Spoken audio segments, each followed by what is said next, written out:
Hello, my name is Connor Quinlan, and in this video I want to talk about how I shoot different types of lighting for landscape photography, and really in general all sorts of photography it can really apply to.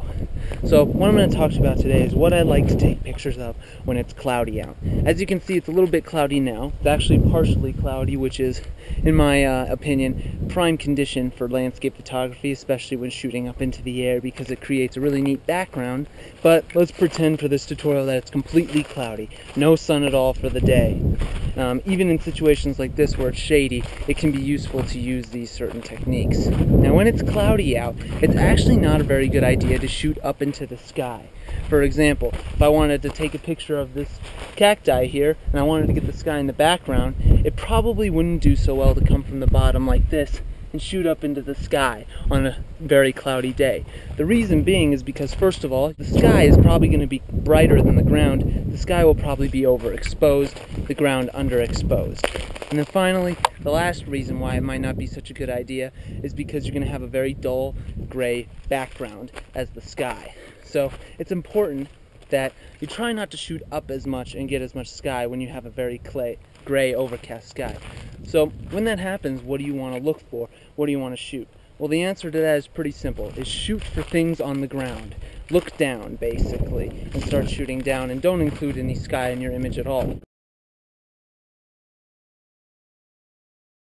Since it's cloudy, there's not really hard contrast on all these plants. As you can see here, we're in the desert, so there's a lot of contrast when the sun is out here. However, when it's cloudy, it minimizes that contrast to get a better overall kind of dynamic range in the image, so that you can see both shadows and highlights better, and there's no dark areas or overly exposed areas. So a good example of something that I might take a picture of downward, especially out here in the desert, is something like a barrel cactus.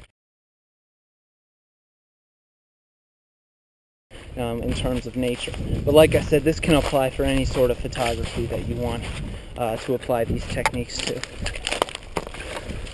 So what I got over here, I was able to spot a barrel cactus coming up right here that you will be able to see very soon. And this is kind of what I would look for if I was shooting on a very cloudy day and I wanted a good nature picture.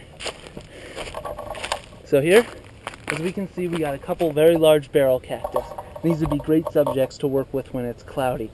And what I would do is I would come from the top and shoot down like so, right on the cacti. Now, you can do many things here. You can center the cacti and make kind of a neat sort of a symmetrical type of composition, or you can add the two together and work with that there. But in general, when it's cloudy, I would shoot down on these subjects, and that way the contrast will be nice and even, and it'll still be a good shot. So, pretty simple to remember. When it's cloudy outside, try to shoot down towards the ground. Because of the low contrast, you'll be able to get pictures that don't have too dark a shadows or too bright a highlights, and you will also get rid of any of that dark, boring gray clouds in the sky. And this has been a tutorial on taking pictures when it's cloudy.